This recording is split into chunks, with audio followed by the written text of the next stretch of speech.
Okay, we've got a new choke cable, and it was something like £10.99 from China. So that does that. That end goes in the carburetor, and that end is the choke knob that you pull out.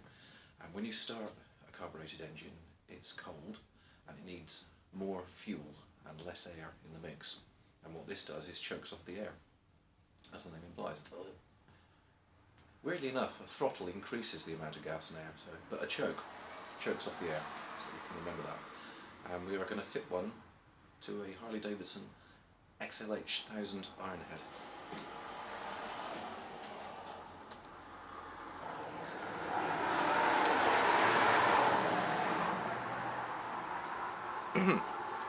Okay, to take it out on this end, 14mm for some reason. So what we're doing, we're unscrewing this thing here on the old one. Yeah, on the old one.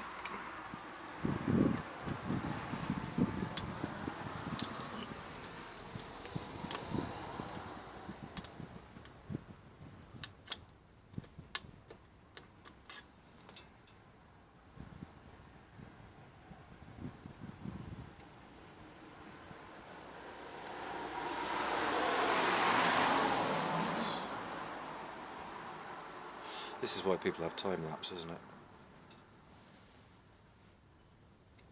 If there is time lapse on a Galaxy S3, I haven't found it yet. Okay, and we withdraw this, which hopefully looks exactly the same. Oh yes, this one looks dirtier. I don't know if you can see it, but the old one definitely looks dirty. So I'm going to get some carb cleaner and squirt it in there. Okay, car lube from Halford's, air intake cleaner.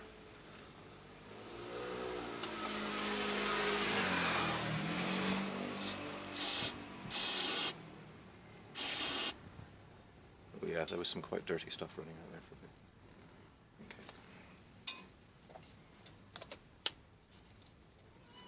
bit.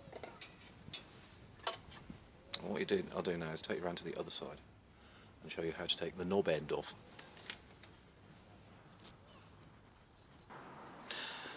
So the reason I'm replacing this choke cable, it does work, but it won't stay out. If you let go of it, it goes right in. So obviously sitting there for 5 minutes, 10 minutes, waiting for the bloody thing, no, that's not an option. So my workaround was this. It's a piece of garden hose. And that works fine. I was fine with that. But as you're going along, at some point you've got to reach down, fiddle about with this thing, try and pull it off, get it in your jacket pocket and zip it close so you don't lose it.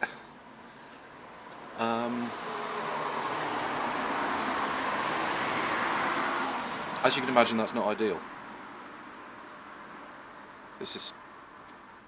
That stays open, which is how it should be. Now, when you're taking this off, this isn't the nut that undoes it. This is the nut that tensions this.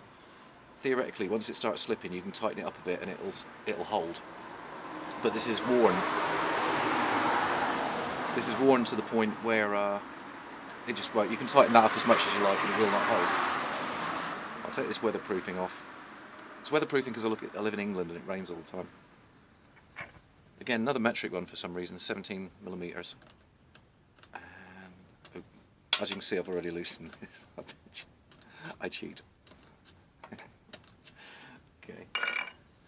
And that lifts out. And then this will be easier on yours because you won't have an inner tube in the way. Right, there we go. And out that comes. Isn't it disgusting and awful? Right.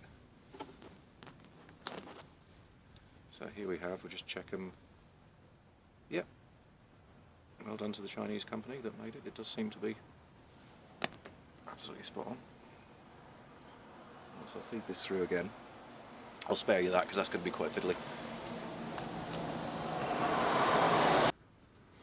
And you're back in the room. Okay, that was fiddly because there was ignition wires and everything in the way. I think this is upside down. It's possible that yours will be the right way up. So again, the idea is to get the nut behind there.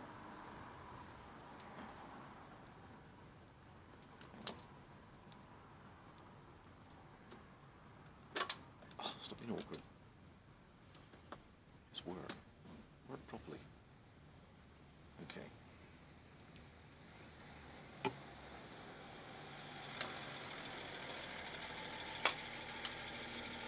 Again, the 17mm spanner.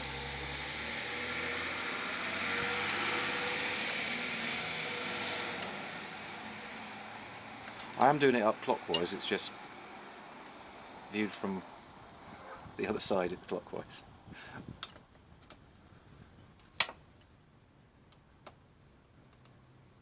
Lefty loosey, righty tighty.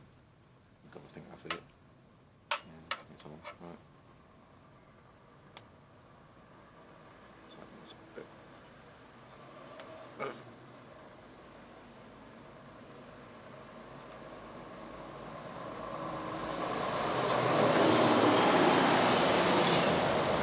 Right, we'll go back around the other side and put that bit in.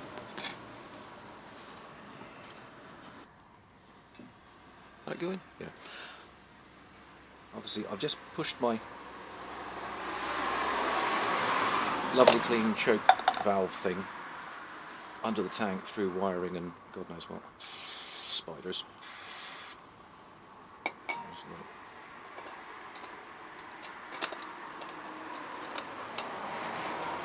Hopefully that'll blast it. Right, this should now slide nicely. Slide nicely into there.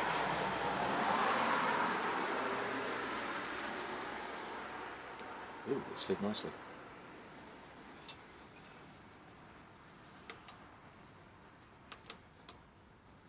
It started with my fingers.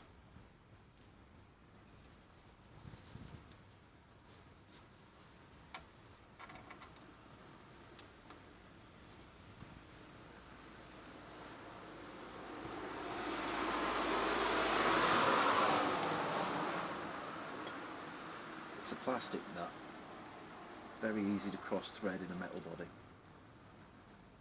So as with most of the finer things in life, get it started with your fingers.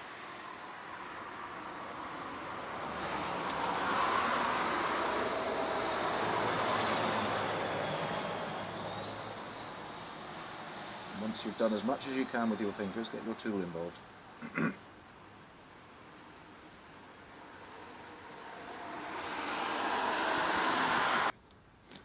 Okay. That was a bit fiddly with my fingers, but only because I hadn't pulled this back. It's quite stiff on this. But there's a rubber boot running around there, and if you pull that back it makes this turn a lot easier. On this one you can see it's pulled back, you see the shiny bit there. So again, start it with your fingers before you're employing your tool. Fingers are more sensitive than a tool. Right, that's gone as far as it can with my fingers. Oop, I've knocked it, can you still see anything?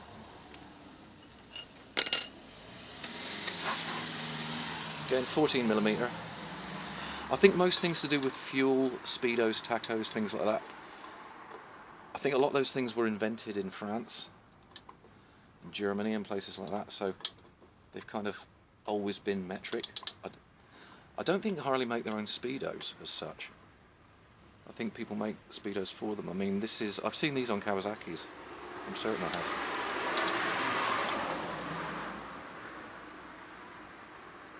Okay, that seems nice and on.